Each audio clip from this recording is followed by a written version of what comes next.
Hola, buenas noches. El tiempo ha llegado para entrar una vez más en este tema que nos ha estado tomando tiempo, pero muy bien invertido, y si nos tomara más, qué excelente sería. Pero estamos hablando acerca de el final de los tiempos y en cuanto a nuestra condición presente para saber cómo interpretar y qué hacerlo. Bienvenidos a quienes hoy a través de las redes sociales están con nosotros. Agradecidos por su atención, sus aportaciones, comentarios serán bienvenidos. Háganoslo saber y aquí trataremos de solventar, ayudar y mencionar cada uno de ellos. Para quienes estamos presentes también, gracias por su tiempo, por su desplazamiento de un lugar a otro y con un tráfico que cada vez parece ir ya teniendo la normalidad que antes teníamos. Vamos a iniciar el libro de Apocalipsis capítulo 20 para centrarnos en la identidad, en la personalidad de una persona, de un ser que ha acaparado demasiado el panorama, pero que ha mantenido su identidad oculta. En otras palabras, ha tratado de mantenerse en el anonimato y propiciando a sus tentáculos a todos aquellos que le sirven a hacer su trabajo. Ese es el gran engaño que se tiene.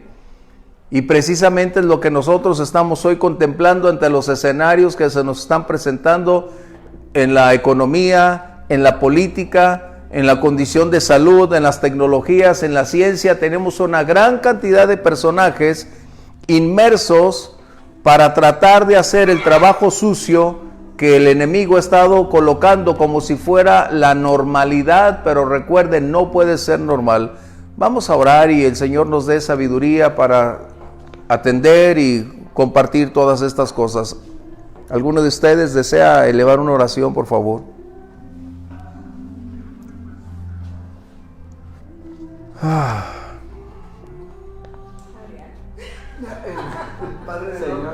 Padre, en el nombre de Cristo Jesús te damos gracias por tu palabra, gracias por tu presencia en medio de nosotros, en nuestros corazones. Sí, Señor. Oramos que tú nos ayudes a poder entender y discernir lo que tú nos quieras enseñar a través de nuestro pastor, Señor. Abre nuestro entendimiento, glorifícate en medio de nosotros, Padre. Tú eres el Maestro por Amén, excelencia. así es. Ven, Señor, sobre nuestras vidas en el nombre de Jesús. Amén, amén. Es necesario entonces iniciar con este personaje acerca de cómo es que sus colaboradores realizaron una titánica labor. Recuerden, el anticristo, el dictador mundial, aunado al profeta, habían mantenido cautivo a través de sus tratados, a través de sus alianzas, una condición donde gobernaban sobre naciones, sobre voluntades y aún sobre destinos de las personas. Y la pregunta siempre fue, ¿cómo es que había aparecido, emergido este hombre con tal capacidad, con una gran agudeza para discernir los tiempos, para interpretar cómo solventar las circunstancias de una manera que nunca antes ningún personaje había adquirido tal capacidad o dimensión para lograr que las cosas cambiaran? Y el anticristo se convirtió en ese eje central como la mano oculta que a través de él se hizo evidente para propiciar que todo el escenario convergiera para que el enemigo una vez más lanzara su último ataque para realizar todo cuanto estaba a su alcance para atacar a la iglesia, dominar al mundo y tratar de hacer de esta tierra su propio imperio. Así que vamos a entrar al capítulo 20 de Apocalipsis y acompáñame por favor, porque sin lugar a dudas esta es una condición que nos va a ocupar, porque cada vez que estamos entrando en nuestro tiempo actual, más convencido estoy que quizás estamos nosotros al borde de llegar a la parousia, es decir, al rapto. Y esto, si el Señor lo permite, estaremos entrando en esas condiciones. Verso 1 dice: vi a un ángel que descendía del cielo con la llave del abismo y una gran cadena en la mano, y prendió al dragón, la serpiente antigua, que es el diablo y Satanás, y lo ató por 1000 años, y lo arrojó al abismo y lo encerró y puso su sello sobre él, para que no engañase más a las naciones, hasta que fuesen cumplidos 1000 años, y después de esto debe ser desatado por un poco de tiempo. Estamos ahora entrando en la fase final, pero no en la aniquilación de este personaje. Estamos como si las películas pudieran decir, estamos llegando a la edad de oro. En otras palabras, ya ha pasado la lucha, los ejércitos desbandados, el falso profeta y el anticristo fueron lanzados a ese lago de fuego y ardiendo, pero nos faltaba el personaje central, y no nos vamos a ubicar tanto como a veces lo buscamos en relación a cierta condición de propiciar darle al enemigo un lugar de caricaturizarlo o de una fantasía, no, en la dimensión real que la misma palabra lo conduce o lo explica. Lo que nos interesa no es probar si el enemigo existe o no. La Biblia lo muestra como un ser real. La Biblia no coloca una interrogante acerca de su existencia. La Biblia nos revela su capacidad, su poder, su ferocidad, su enorme odio y rechazo al pueblo de Dios para acabar con él y aún para dominar al mundo. O sea, la Biblia nos muestra a un ser despiadado. No nos trata de convencer acerca de su existencia. La Biblia lo da por asentado y nos muestra que Él está ahí, pero que de nosotros depende darle a este personaje su ubicación real en el tiempo y momento, y hasta dónde sus capacidades son ahora sí que oportunas o trascendentes para propiciar que los acontecimientos sucedan como Él lo ha estado planeando. Recuerden, el enemigo no se gobierna por sí mismo. Dios siempre ha tenido el control. Dios le puede permitir ciertas acciones, es verdad, pero sigue estando bajo control. ¿Estamos bien? ¿Comentarios? Pastor, dice el diablo y Satanás, que no es la misma. Ahorita vamos a entrar, buena pregunta, pero hay 4 nombres que están escritos ahí al respecto. ¿Sale? Bien, el gran poder con los alcances que se habían estado colocando. Recuerden, aquí estamos pasando ya algo que debo reiterar una vez más. No tenemos un orden cronológico como sucedería en un estudio de Apocalipsis. Estamos colocando lo que nos compete con lo que Jesús declaró en los últimos tiempos y lo que los personajes involucrados realizan a lo largo de esos eventos. Es lo que estamos tratando, ¿de acuerdo? Porque van a decir, ¿y dónde está la guerra? ¿Y dónde el milenio? Tenemos que tocar este punto.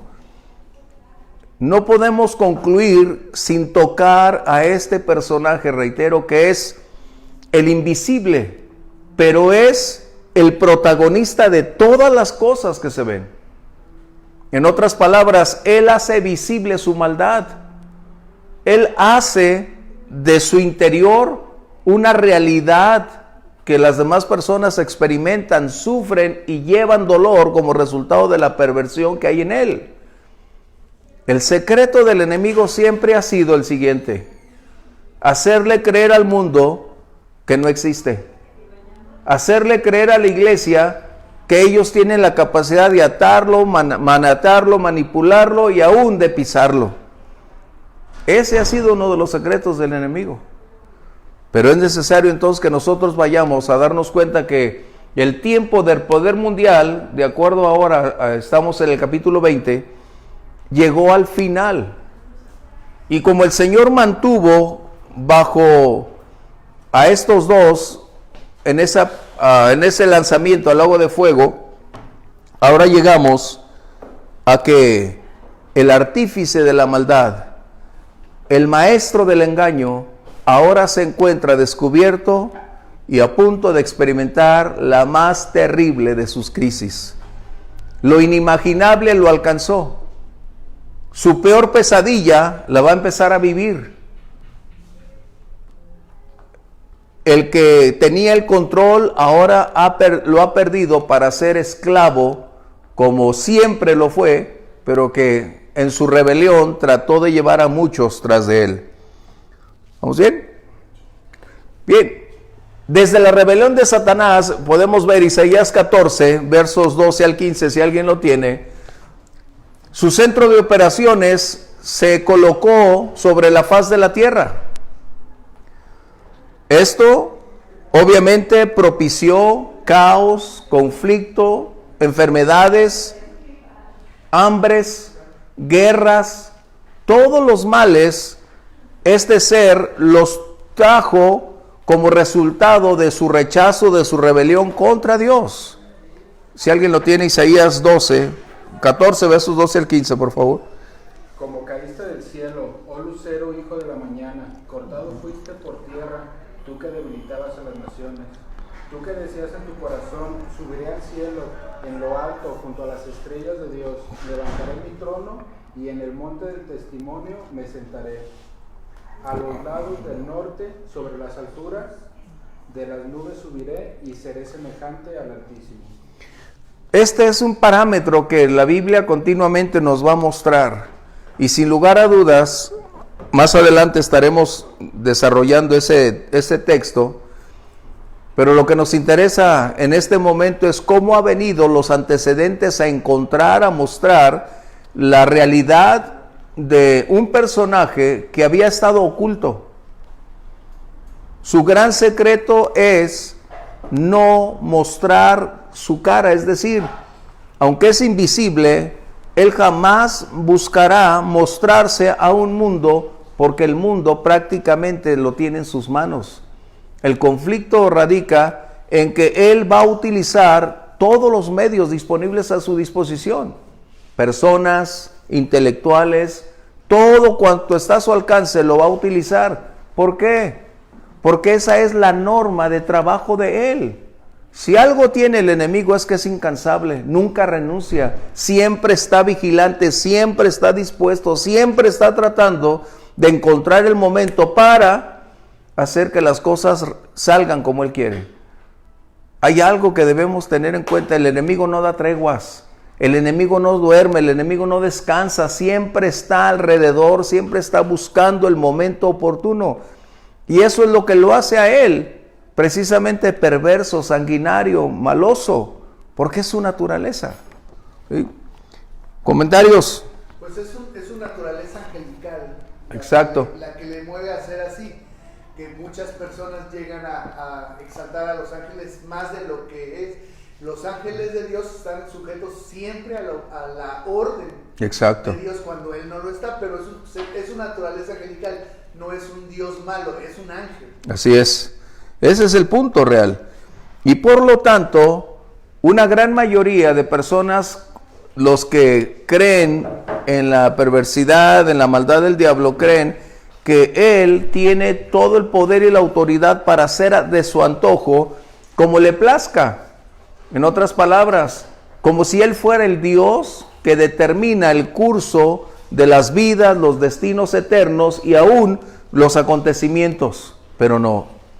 La Biblia nos dice claramente, y empezamos en el libro de Job, capítulo 1 y capítulo 2, que el enemigo siempre ha estado supeditado a la voz de Dios. El enemigo no se manda por sí solo. Satanás, aunque se maneja unilateralmente, está sujeto y supeditado a la palabra de Dios Todopoderoso.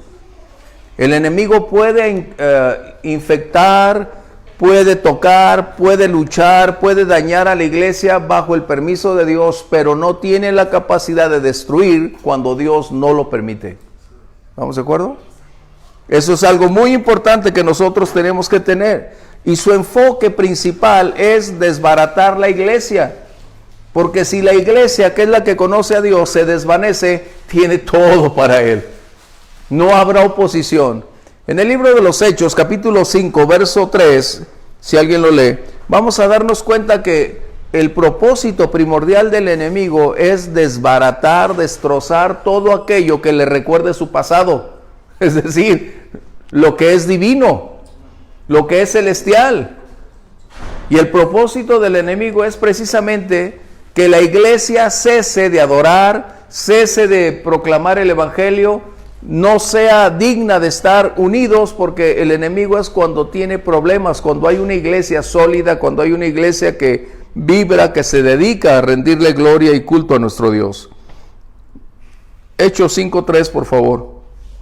Y dijo Pedro a Ananías: ¿por qué llenó Satanás tu corazón para que mintieses al Espíritu Santo y sustrajeses del precio de la heredad? Esto es algo que debemos una y otra vez entender. El enemigo puede pasearse ahora sí que en las bancas de la iglesia. El enemigo no tiene problemas con entrar a la iglesia. El enemigo conoce la Biblia muy bien. Pero el punto es que cuando la presencia de Dios es una realidad en cada congregación, ahí es donde no tiene acceso, porque es incompatible con la naturaleza perfecta de nuestro Dios. El enemigo siempre buscará la forma de hacer de la iglesia un ridículo. Tratará, si no puede destruirla físicamente por una persecución, tratará de hacerla inofensiva por una diversidad de medios. Y entre ellos, la vergüenza. Qué tremendo, ¿verdad? El enemigo por eso es astuto, porque sabe cómo atacar y a veces sin derramar sangre. Porque ya lo sabe por experiencia que mientras más mártires se han colocado, mayor conversión de personas ha venido como resultado de la fe de ser colocada en el Señor. ¿Sí? ¿Comentarios? Bien. Vamos al primer punto entonces. La estancia previa, o dónde va a estar el enemigo antes de su destino final. Es que a veces tenemos problemas porque es que el Señor ya lo asesinó, lo mató, no. El Señor lo derrotó, no lo aniquiló. ¿Vamos bien? Así que dice aquí entonces, fíjese bien, verso 1. Vi que un ángel descendía del cielo con la llave del abismo y prendió al dragón y lo ató por 1000 años. Esto quiere decir entonces que el lugar previo a la destrucción de este ser es un lugar de confinamiento, un lugar que no es de vacaciones. Es donde están confinados, inmovilizados, donde no pueden accionar. Es como una prisión el abismo, donde no tienen acceso a libertad, donde no existen oportunidades de salir. El abismo es un lugar colocado por el Señor para propiciar, detener, inmovilizar e impedir que el enemigo y los suyos salgan a realizar mayores males. En otras palabras, lo colocaron bajo una prisión donde no podrá moverse por un tiempo determinado. Y recuerden, no estamos hablando del infierno. La clase anterior lo comentamos. El abismo es un lugar de prisión, de confinamiento, no de libertad, no de aniquilación. Es la antesala del lugar final donde el enemigo le compete o merece estar. ¿Sí? Los separos. Ándale. Hablando de esa manera. Me van a llevar a la 14 primero. Exactamente, ¿no?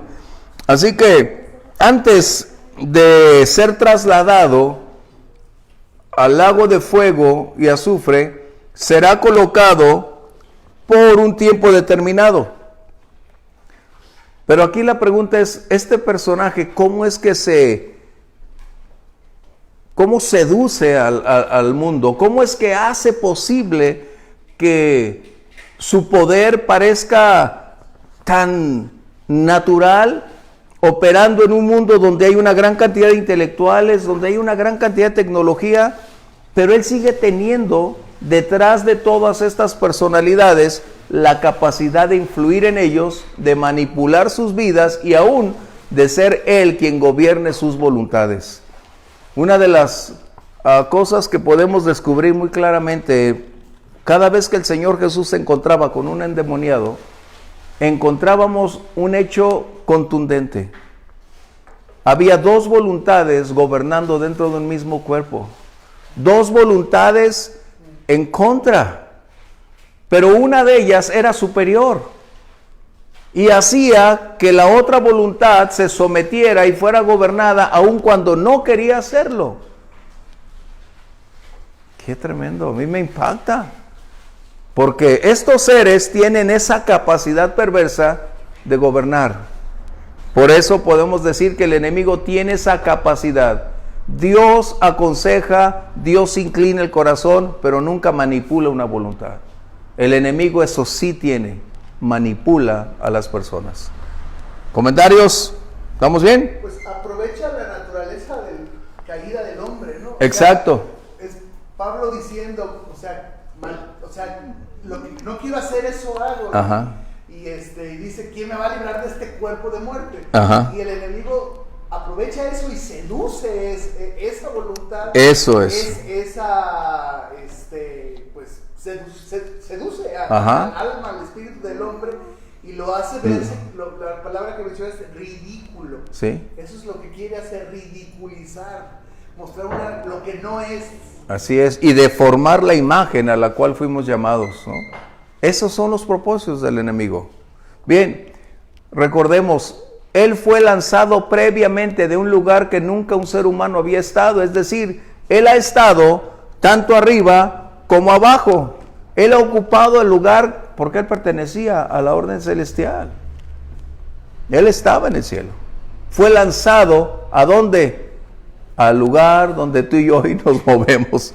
Capítulo 12, verso 9 de este Apocalipsis. Y Dios designa, y aquí es donde tenemos que hacer un poquito de aseveraciones. 12:9, por favor.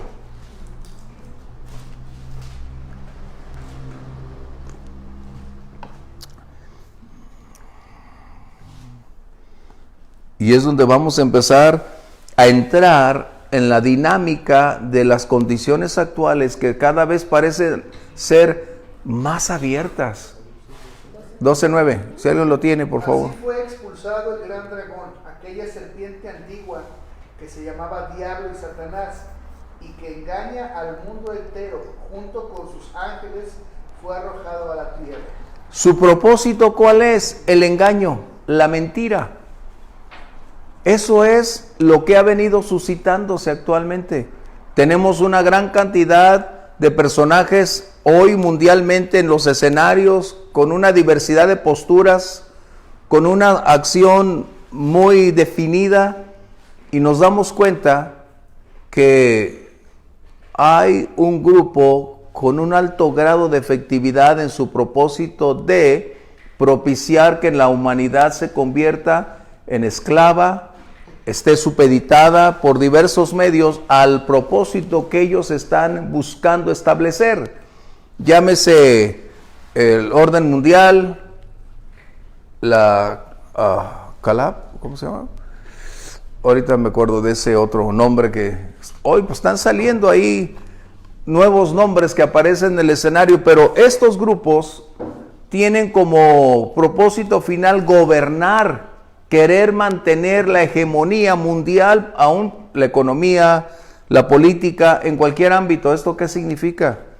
Que el que está detrás de ellos, sin que probablemente se den cuenta que alguien los está manejando, manipulando, el enemigo los está utilizando para sus propósitos perversos.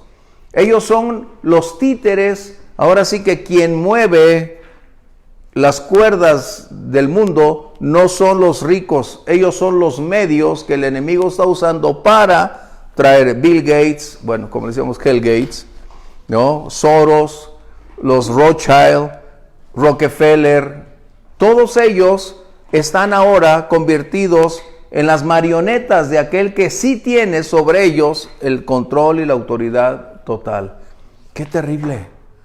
Estos hombres nunca pensaron que su trabajo, su esfuerzo para reunir, acumular millones y millones, que un buen día ellos pensaron utilizarlos para el propósito personal, simplemente estaban ya siendo manipulados para que ellos pensaran igual, para que se alinearan en ese contexto y fueran llevados a ser el medio que estamos hoy contemplando.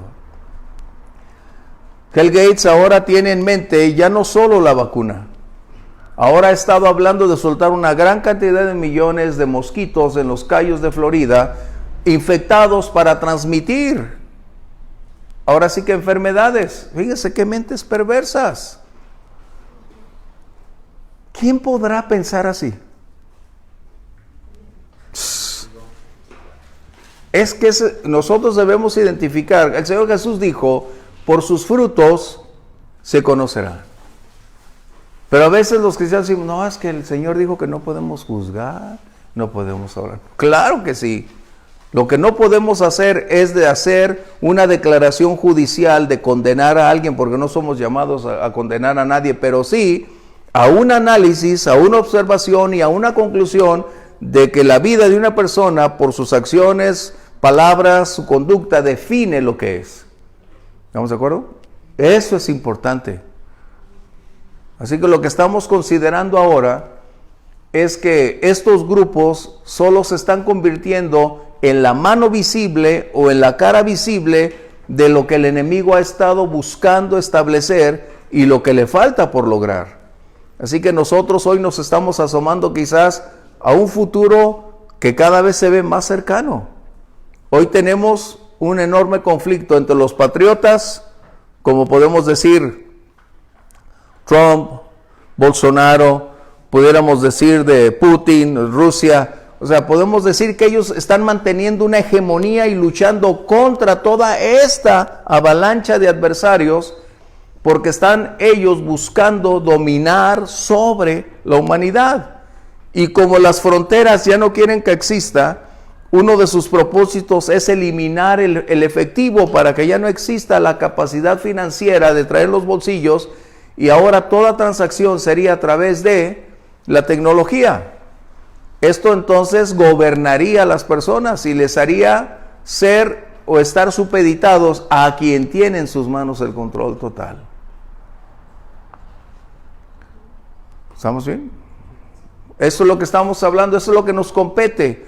Darnos cuenta que las circunstancias actuales nos revelan que el plan de Dios o el propósito de Dios se ha estado cumpliendo paso a paso, y nosotros debemos tener la responsabilidad de ubicar correctamente a los protagonistas que hoy emergen en los escenarios y darnos cuenta quiénes son, cuáles son sus propuestas, a dónde se dirigen, y entonces darnos cuenta que no podemos caminar con ellos.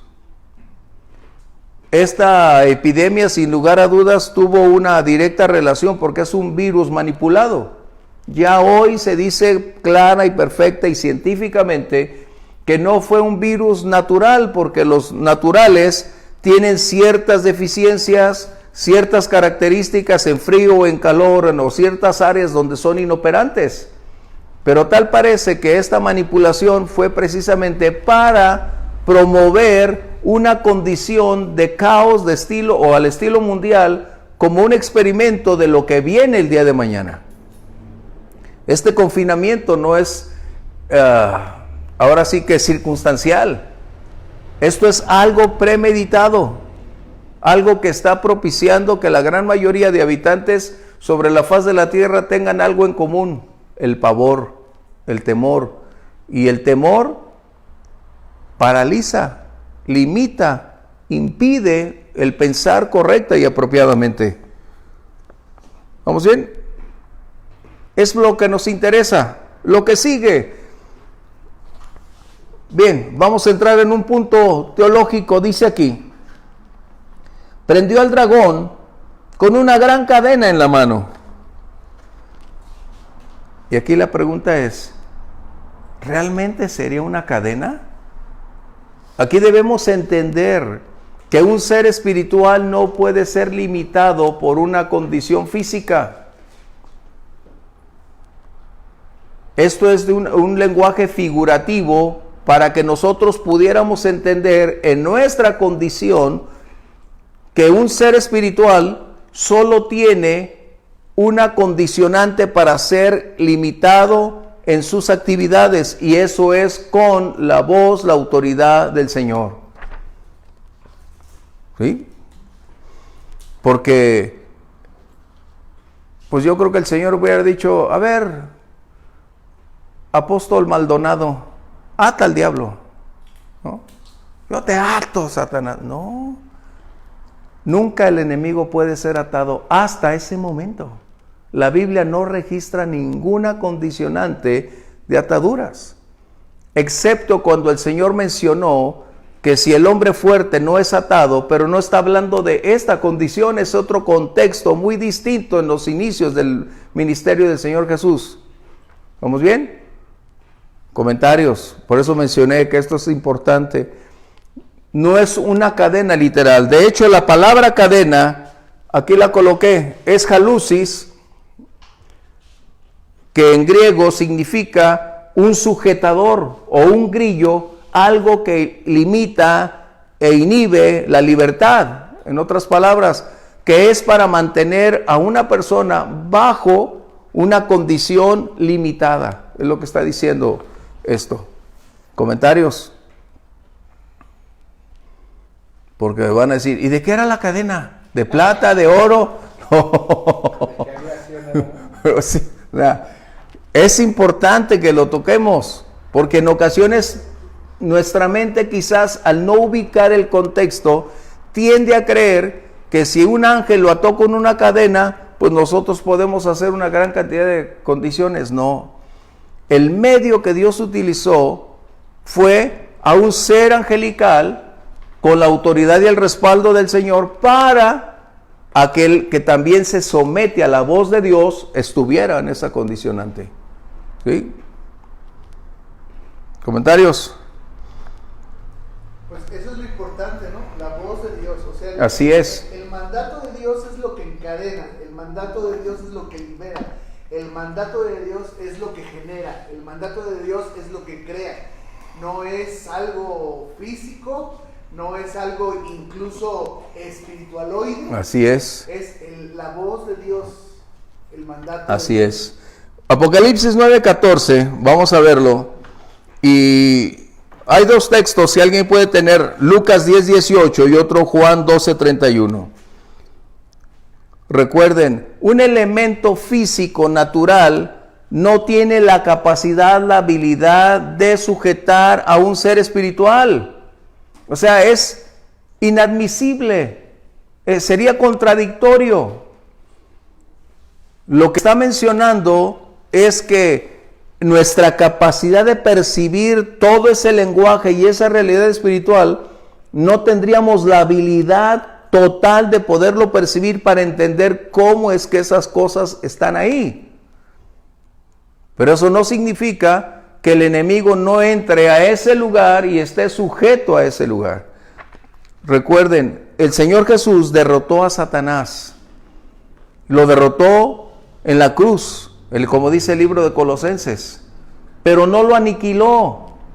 En otras palabras, el enemigo todavía posee ciertas libertades para seguir operando actualmente, porque si el punto de vista de algunos teológicamente es que no habrá el milenio, que el enemigo no estará actuando, que ya pasó, entonces ¿quién lo desató para que hoy estuviéramos teniendo este momento tan crítico?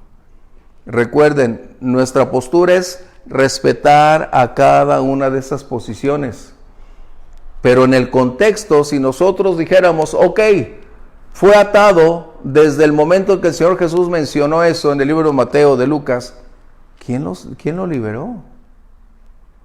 El enemigo está actuando hoy, recuerden, con ciertas libertades, pero no con el control total. Dios siempre tiene el control sobre el enemigo. ¿Sale? Apocalipsis 9:14, por favor. Diciendo al sexto ángel que tenía la trompeta, desata a los 4 ángeles que están atados junto al gran río Éufrates. ¿Cómo desatar a los ángeles? Es lo que mantenía limitado a los ángeles, la declaración de la palabra de Dios para seguir su orden de hacer las cosas. ¿Vamos bien? Mira, a veces es sencillo. Por ejemplo, cuando tú estás caminando, le dices a tu hijo, no te cruces la calle, y se queda parado. ¿Qué lo impide? Porque tu voz, tu persona representa la autoridad que él está escuchando. ¿Sí? Lucas 10:18, por favor. Y les dijo, yo veía a Satanás caer del cielo como un rayo. Fíjense bien, Jesús no está colocando una postura triunfalista. Jesús está diciendo que es verdad. El enemigo cesó de tener una posición o una esfera en lo alto para descender al lugar donde tiene menos posibilidades de daño, pero finalmente lo tiene para hacerlo. Juan 12:31. Ahora es el juicio de este mundo. Ahora el príncipe de este mundo será echado fuera. Ese es el punto. ¿Por qué? El Señor Jesús ya había declarado que Él estaba siguiendo la voz o la voluntad del Padre. Y en el capítulo 24, 25 de Mateo, donde está hablando acerca de los últimos tiempos, Él señala categóricamente cómo debería ser o cómo vendría a ser el acontecimiento para colocar estas condiciones y el enemigo entonces fuera completamente aquel que fuera llevado hasta el final de todas las cosas. Por eso, cuando Pedro dice que el enemigo anda como león rugiente, fíjense bien, anda, no anduvo. Está hablando de un presente, está hablando de una actividad actual. Eso quiere decir que sigue moviéndose, sigue realizando acciones. Debemos estar vigilantes al respecto. ¿Vamos bien? Así que vamos a entrar en este punto. ¿Quién es este personaje? ¿Cómo es que ese personaje entra en un escenario donde se había mantenido detrás de bambalinas? Su persona, su nombre no había sido mencionado, excepto que él fue el origen por la cual el anticristo había emergido y alcanzado una posición tan relevante en el mundo. Porque le había mostrado los tesoros, le había dado la sabiduría requerida para negociar, para entender cosas que otro mundano u otro ser humano cotidiano no alcanzaría. Pero ahora nos encontramos con aquel que se graduó en la escuela del engaño y ahora se enfrenta a la realidad que el Señor Jesús va a mostrarle. ¿Quién es este personaje? Así que vamos a entrar ahorita con este hombre. Lo que preguntabas, Gaby, ¿quién es este personaje? Los nombres que vamos a encontrar, que son 4, están hablando de su naturaleza, hablando de la función, hablando de su carácter, de su conducta, es lo que vamos a entender. Es la descripción de la bestialidad, de la perversión, de la maldad que él representa en cada esfera. Estos 4 nombres son uno solo, pero es el punto que tenemos aquí. ¿Sí? Bien, la primera, el dragón. En griego es dracón y habla de un reptil, de una serpiente que fascina, lo que estaba mencionando Adrián, algo que está seduciendo, atrayendo los sentidos de una manera que supera el razonamiento y lo hace posible para que las personas hagan conforme él quiere. Y qué curioso que el día de hoy está emergiendo una vez más un movimiento mundial que son los reptilianos. Reptilianos, así como se oye. Ustedes pueden buscar ahí y vamos a encontrar que este movimiento, los reptilianos, son ahora sí que un ala que está haciendo, prácticas ocultas o ocultistas con un alto grado de espiritismo dentro de este contexto, propiciando o infiltrándose dentro de la sociedad para corromper y de esa manera propiciar que las personas sean seducidas, atraídas y establecer lo que el enemigo ha querido. Su función, una vez más, un reino dividido se desvanece. Y es la mejor manera de acabar con una sociedad dividida. ¿Sí? ¿Alguien sabe de los reptilianos? Sí. ¿Qué podemos agregar?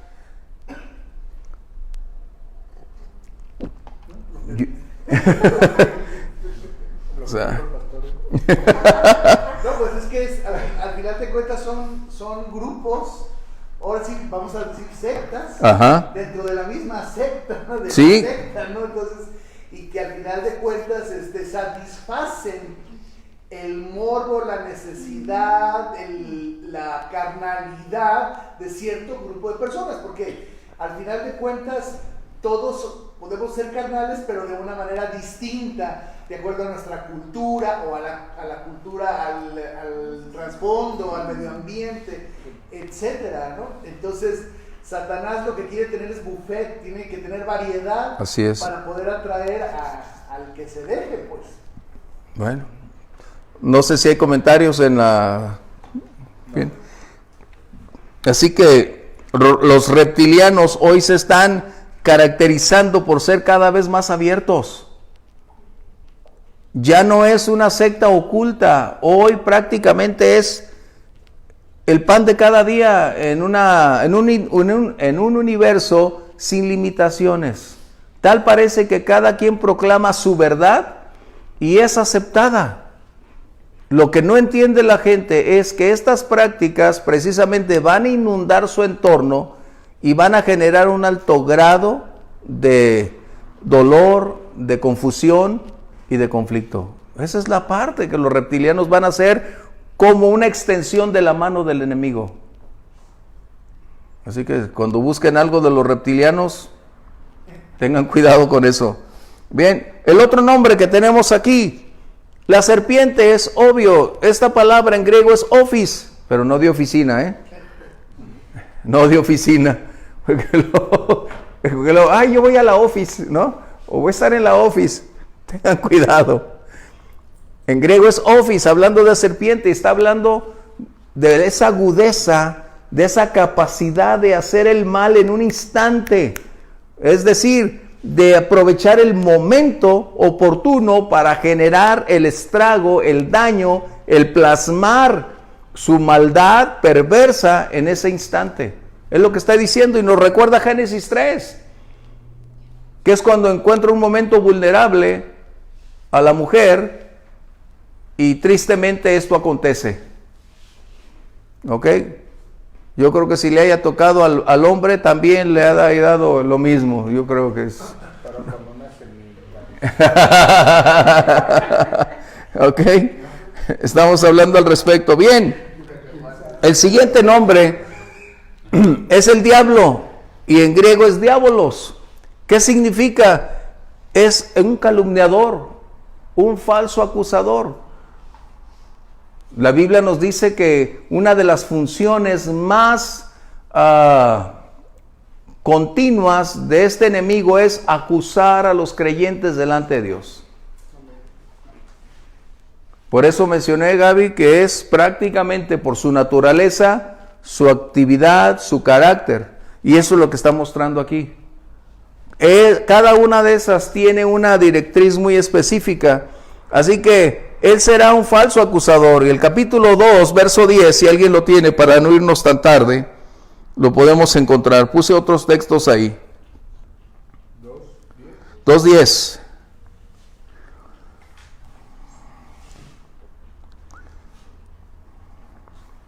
No temas en nada lo que vas a padecer. He aquí, el diablo echará a algunos de vosotros en la cárcel para que seáis probados y tendréis tribulación por 10 días. Sé fiel hasta la muerte y yo te daré la corona de la vida. El Señor siempre conoce los movimientos del enemigo. No le son ocultos. El enemigo no es Dios para conocer todas las cosas. Él está sujeto a conocimiento, a tiempo y espacio.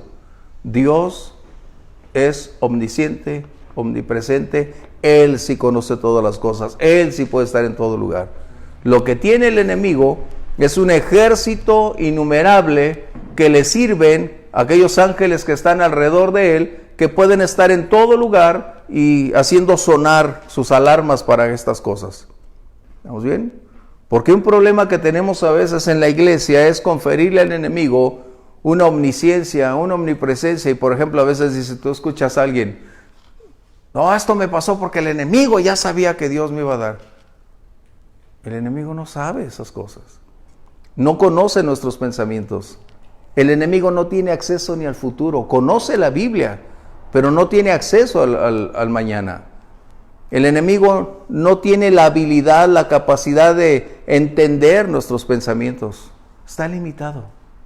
Aunque es un ser angelical, pero perdió mucho de ese poderío y ciertamente, aunque sigue teniendo esa esencia, está limitado. No es Dios para que las cosas sucedan. Ahí es donde vamos a entrar. Comentarios, ¿vamos bien? El último nombre que tenemos aquí, Satanás. Su nombre dice que es el adversario, el opositor, pero también dice que es el príncipe del mal. En otras palabras, el autor, el creador, la pieza maestra de toda especie de mal. Él es quien inventó el mal. Él es quien lo está cada día reinventando. Se oye raro, ¿eh? Pero cada día Él está reinventando el mal, y tan es así que hoy lo podemos colocar en estas epidemias, en estos movimientos que más tarde vamos a encontrar otra gran cantidad. ¿Cuál es el propósito del enemigo? ¿Acariciar a las personas? ¿Darles bienestar? No. El Señor Jesús dijo que el enemigo vino a matar, hurtar y destruir. Es un proceso degradante. Y es lo que el enemigo está haciendo. Él se reinventa cada día en el contexto de ir depurando sus actividades demoníacas. Es ir sorprendiendo al mundo de una manera en que parece ser no asombrosa, pero su impacto es gradual, su impacto es terrible. El Señor Jesús mencionó en el libro de Mateo 24, lo que habíamos estado estudiando, que la maldad se multiplicaría. Y no está hablando únicamente en el contexto de cantidad. El Señor Jesús estaba hablando en el contexto de la ilimitada capacidad que iban a surgir en momentos o elementos para hacer de la maldad un eje central de los últimos tiempos. O sea, una característica ineludible que eso lo define, y hoy lo estamos viendo. ¿Quién iba a pensar que se iba a atentar contra la vida? ¿Quién iba a creer que se iba a atentar aún contra los derechos de aquellos que no nacen? ¿Quién iba a pensar que se iba a legislar y colocar leyes al respecto? A eso me refiero, que se está reinventando, está rehaciendo cosas día con día, porque su naturaleza no es el estancamiento, déjame decirte. El enemigo no se estanca. El enemigo siempre está mirando hacia la senda de cómo superar el pasado para lograr alcanzar el propósito que quiere. Una de las cosas centrales que también tiene el enemigo es lo que dice la Biblia: lo que los idólatras adoran, Él es el amo y señor de ellos. Porque dice la Biblia que los que adoran ídolos, adoran a los demonios. ¡Qué terrible! Por eso tenemos un país idólatra enormemente. Los españoles vinieron a traer una maldición enorme, con todo respeto para los españoles, pero vinieron a traer una maldición enorme que, claro, ya la teníamos aquí también. Porque la naturaleza del ser humano, hay un toque de eternidad y hay una sed insaciable, y eso es lo que están buscando, y el enemigo aprovecha esa condición para ampliar un horizonte y decirles, aquí está. Y la idolatría tiene como característica que, lejos de ver una imagen, lejos de estar en un lugar, es directamente a los demonios, dice la Biblia. Por eso un creyente no puede ser idólatra. Y ese era uno de los conflictos del pueblo de Israel con las naciones aledañas. Por eso el Señor les dijo, el Señor tu Dios uno solo es. Pero amaban lo que las naciones hacían alrededor. Aún a sus hijos pasar por el fuego. Qué tremendo, ¿no? Comentarios. Y todavía la idolatría está en un gran efervescencia. La idolatría ya no solo es de cuestiones religiosas. Hoy la idolatría ha tomado una diversidad de posturas, de personas, de lugares, de cosas, y ese es el conflicto. ¿Comentarios? ¿Vamos bien? Ok, el Señor definió un tiempo específico donde el enemigo estaría en el abismo, y eso se llama en griego el milenio, que son 1000 años. Ok, 1000 años es que lo que estará dentro de esa prisión, dentro de un lugar de confinamiento donde no habrá libertades. En otras palabras, aunque no es nuestro tema, pero el milenio será prácticamente una extensión del cielo sobre la faz de la tierra. El milenio propiciará un lugar donde no habrá dolor, enfermedad, maldad, donde será una oportunidad para ver lo que el cielo sería. Por 1000 años no habrá guerras, no habrá enfermedades, no habrá terremotos, no habrá absolutamente nada que pueda propiciar dolor o lágrimas. Las armas, como son la espada, que así es como se hacía en la antigüedad, todos estos serían cambiados en instrumentos para propiciar que la tierra produzca fruto. En otras palabras, habrá una gran cantidad de personas intelectuales realizando sus labores en ese tiempo. El milenio será una evidencia también de que no se puede por decreto cambiar a las personas.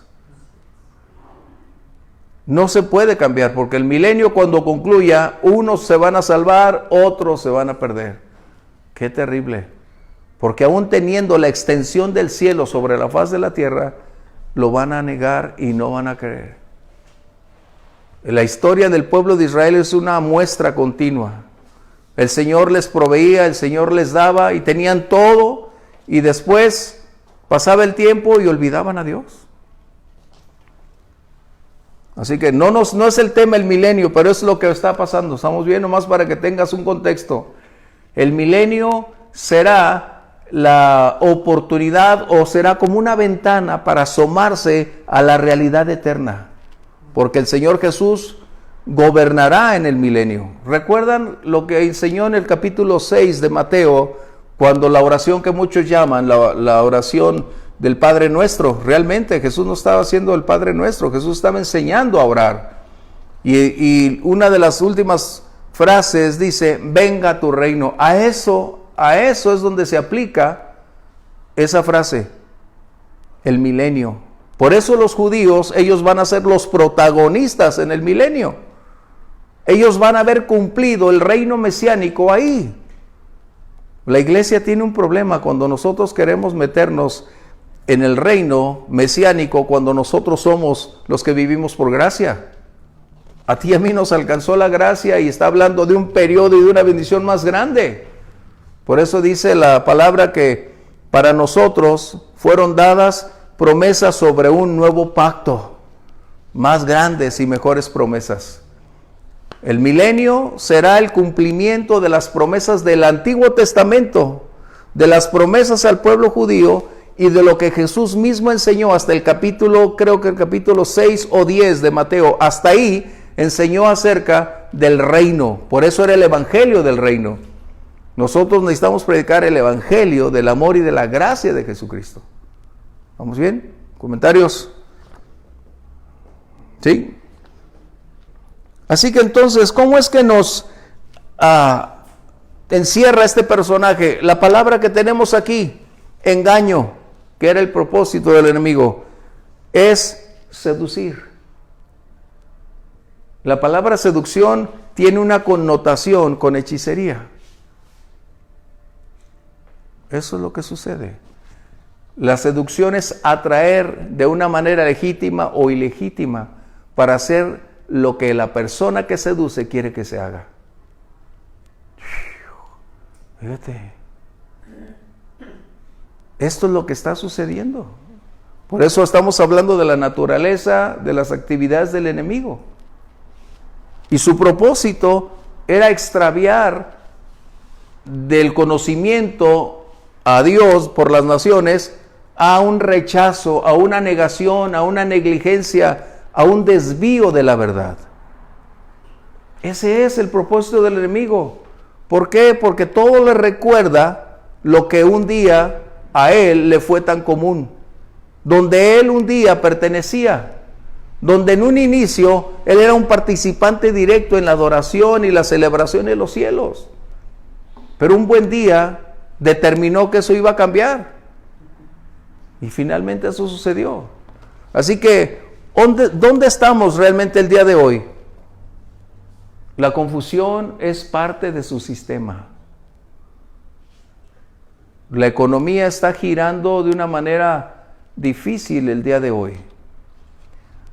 La industria de la medicina hoy parece ser la panacea para los hombres, o es decir, para los grandes empresarios, porque todo lo que haríamos para superar nuestro dolor, y el enemigo lo mencionó en el libro de Job.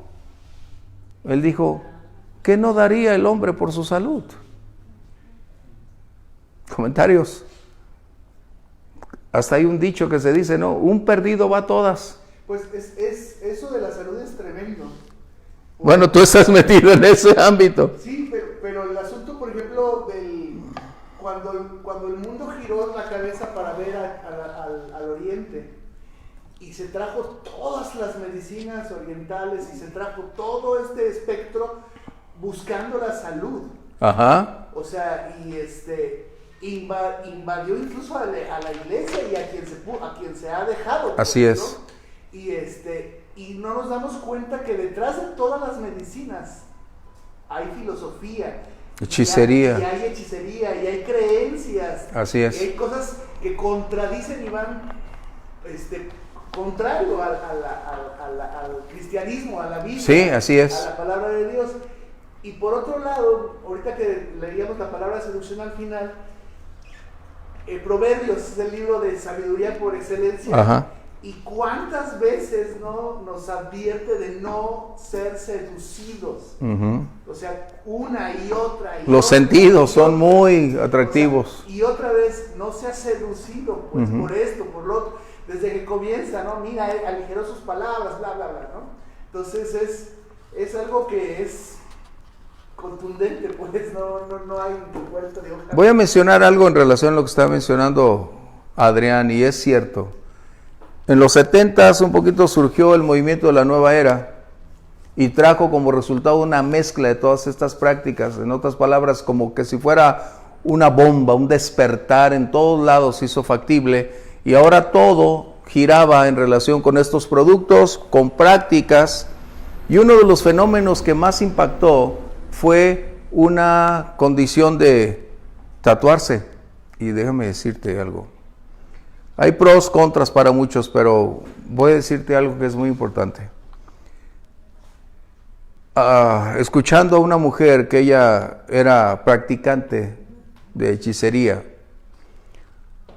obviamente cuando mis convicciones cristianas acerca del tatuaje, obviamente son no, porque esa no es una práctica que el Señor alentara, por el contrario, es una condición de eliminar, porque tiene connotaciones de esclavitud.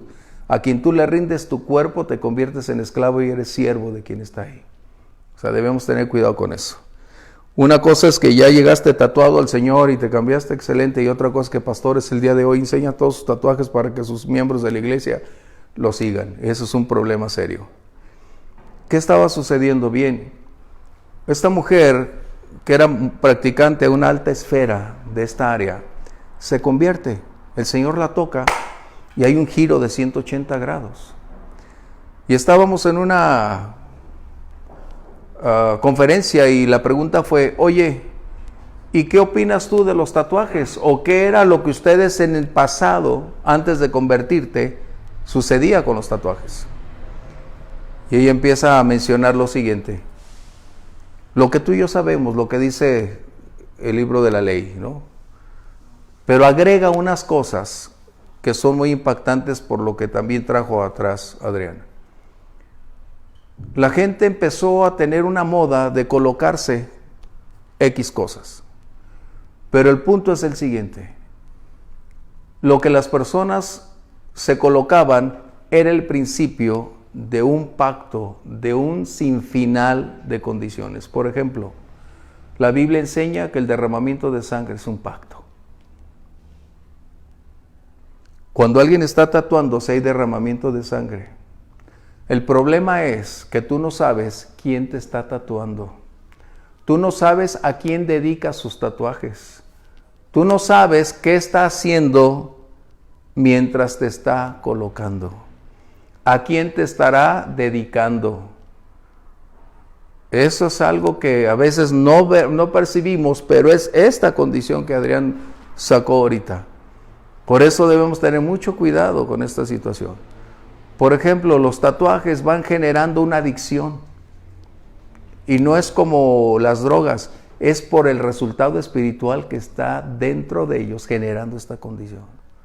Así que no quiero tomar más, pero eso es algo que está ahí. ¿Está bien? Así, por eso digo, hay que tener cuidado en ese contexto de los tatuajes. Parece inofensivo, que es lo que precisamente el enemigo está haciendo. Yo lo he visto en el negocio con 2 empleados. Llegaron sin tatuaje, cayeron con uno y al tiempo empezaron mal a trabajar, y ya al rato llegaban con otro y al ratito ya a lo mejor de plano los tenía que despedir y ahorita los ves y... Eso es un conflicto que tenemos.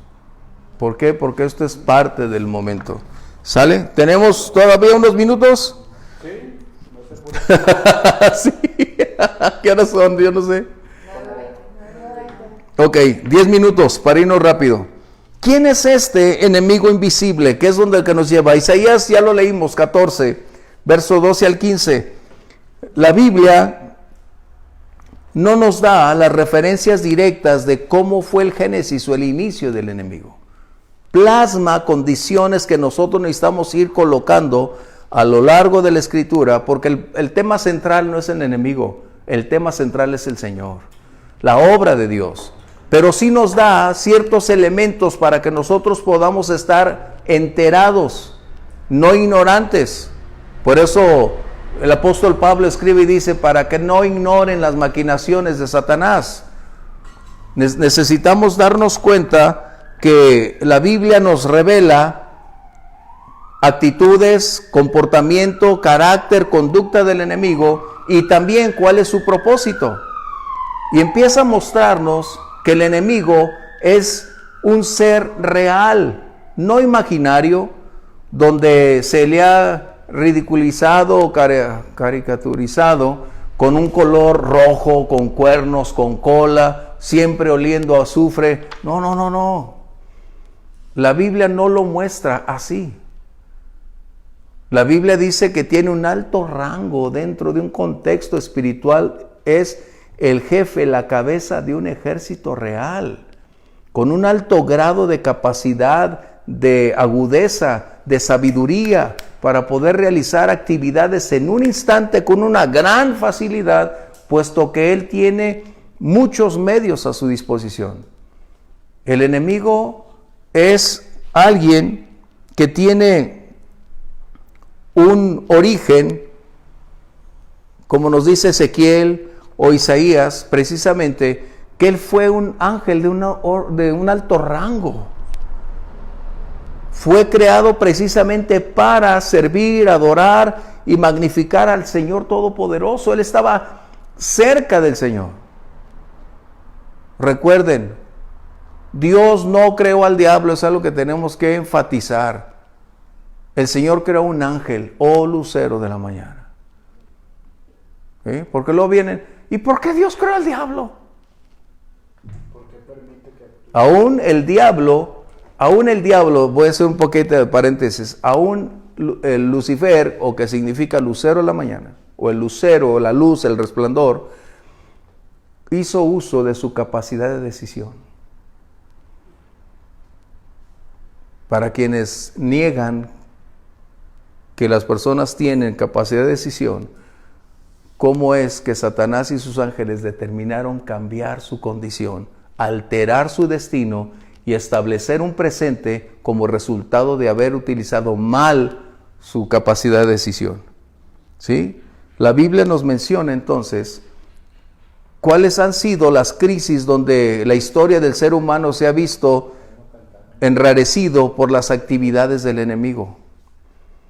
La Biblia no está interesada en darnos tantos detalles específicos, reitero, porque no es la historia del enemigo lo que debe imperar. Es la expresión del amor de Dios, de su propósito, de su amor para salvación. Pero sí nos mantiene en un contexto donde debemos darnos cuenta que hay un adversario con un alto grado de ferocidad, de peligrosidad, para tratar de impedir que la iglesia continúe su labor. ¿Sí? Hay dos textos, si lo podemos tener, segunda de Pedro 2:4 y otro Judas, verso 6, por favor. Lo que sí nos habla también es que este ser tenía una pureza original. Fíjate, una pureza original, porque para estar en el cielo, dice la Biblia, ¿quién entrará o quién estará en tu santo monte? El limpio de manos. La Biblia dice que sin santidad nadie verá a Dios. En otras palabras, el adversario estuvo ahí, donde es nuestro anhelo, nuestro gran deseo. Y él estuvo ahí, pero lo menospreció. Segunda de Pedro 2:4 y Judas 6, por favor. Porque si Dios no perdonó a los ángeles que pecaron, sino que arrojándolos al infierno los entregó a prisiones de oscuridad para ser reservados al juicio. ¿Qué pecaron? ¿Cuál fue su pecado? Así es, el enemigo, su soberbia, y tan capaz fue de infectar a una gran cantidad de ángeles para traerlos tras él, para que se percatan o percatémonos de la gran habilidad que tiene de atraer la atención, convencer y de esta manera hacer que las cosas funcionen. Judas 6, por favor. Y a los ángeles que no guardaron su dignidad, sino que abandonaron su propia morada, los he guardado bajo oscuridad en prisiones eternas para el juicio del gran día. Wow. ¿Puedo leer esta versión? Claro. Dice, y a los ángeles que no mantuvieron su posición de autoridad. Aquí está. A los ángeles que no guardaron. Estaban en otro rango, en otro nivel, en otra esfera. Pero la Biblia menciona que el punto preponderante del desprendimiento del enemigo fue su soberbia, queriendo ser como Dios. Por eso la Biblia menciona que antes de la caída es la altivez, ¿no? Debemos tener cuidado con el orgullo. Bien, no podemos ya tomar más tiempo, ¿no? Pero tienen sus hojas, que todavía nos quedan 3 puntos, pero en sus hojas, ¿tú las tienes, Omar? Si no que te lo reenvíen. Y de esa manera vamos concluyendo. El enemigo, Jesús mencionó en Juan 8:44, que es una persona, no una fuerza, no una influencia. Es una persona real, con todas las características, pero con la gran capacidad de generar más daño que nadie. El enemigo, Satanás, siempre buscará el anonimato, siempre buscará estar detrás, porque al día de hoy él va a aprovechar intelectuales, personas, quien decida inclinarse a sus perversas propuestas y ser su colaborador para llegar a lo que hoy estamos viviendo. ¿Sí? Concluimos. ¿Comentarios? ¿Comentarios? Satanás estaba tan cerca de Dios que por eso odia tanto a la iglesia. Sí. Porque ¿quién es el más cercano al novio? La novia. La novia. Así es. Así es. Por eso el enemigo aborrece a la iglesia. Y su propósito es desbaratar todo cuanto representa el reunirnos para adorar, para buscar a Dios o la predicación del evangelio. Fue su propio ego lo que lo llevó. Así es. Por eso el libro de Proverbios siempre está hablándonos en contra o advirtiéndonos en contra de esa actitud. Porque una persona orgullosa, una persona soberbia, tiene un alto grado de destrucción. Increíble. Llegamos al final. ¿Comentarios? ¿Aportaciones? Oye, Ronnie, Mande. Lo que no entiendo es lo del milenio. ¿El milenio? ¿En el milenio? No. El milenio va a llegar después de que aquella guerra, porque la guerra de Gog y Magog, esa será entre los 3 años y medio, cuando el anticristo se levantará Rusia, Egipto, a los 3 años y medio, y es donde el anticristo se levantará, los aplastará, y es cuando cruza hacia Jerusalén para llegar y decir que Él es Dios, y entrará y contaminará el templo, que es lo que decía el Señor Jesús en Mateo.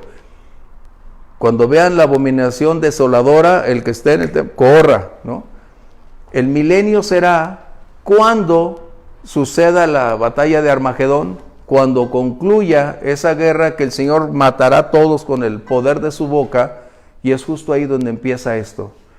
Ya los dos, el anticristo y el falso profeta, fueron lanzados en esa batalla final, fueron capturados vivos y lanzados vivos al lago de fuego. El milenio empezará ahora cuando el primer adversario, que es Satanás, que había permanecido oculto, que los había manipulado, el Señor Jesús dirá: ven. Y ahora vas a entrar al abismo por 1000 años. Ahí es donde empieza el milenio. Entonces, ¿por qué dicen que estamos en los últimos tiempos? Los últimos tiempos, estamos hablando acerca de lo que el Señor mencionó con lo que vendría para el rapto de la iglesia y entrar en esta recta donde los acontecimientos del anticristo se convierten en realidad. Pero el milenio será posterior a esa situación. Son los últimos tiempos para que se cumplan las profecías de lo que le preguntaron los discípulos: ¿qué señal habrá? ¿Qué sucederá en los últimos días? Y es cuando el Señor Jesús menciona lo de Mateo 24. Cuidado con el engaño, cuidado con las condiciones adversas, vendrán maldad. Ahí es donde empieza. Pero el milenio solo iniciará cuando termine Armagedón. ¿Ok? Que es difícil, por eso el tema no era ese, pero ahí está. Por eso entrar a este tema es bien difícil, muy crítico. ¿Estamos bien? Vamos a dar gracias. Padre, te agradecemos la oportunidad de haber hoy, una vez más, por tu Espíritu Santo, entendido más de tu palabra. Confesamos que nos falta tanto por aprender, tanto por lograr, Señor. Pero nuestro corazón está dispuesto a seguir buscando de tus riquezas, de tus tesoros, de la revelación preciosa que el Espíritu Santo propicia en aquellos que caminamos contigo. Padre, ayúdanos para que hoy lo aprendido nos permita a otros compartir y vivir cada día mejor delante de ti. Señor, aviva el fuego en la iglesia. Sabemos que los tiempos están justo a las puertas, que con tanta evidencia ante las circunstancias sociales nos indican que tu inminente regreso está a las puertas. No te tardes, Señor. Ven a nuestro encuentro. Te agradecemos la oportunidad de estar reunidos y gracias por quienes hemos estado a través de las redes sociales en comunión. A ti sea el honor y la gloria en Cristo Jesús. Amén. Dios les bendiga.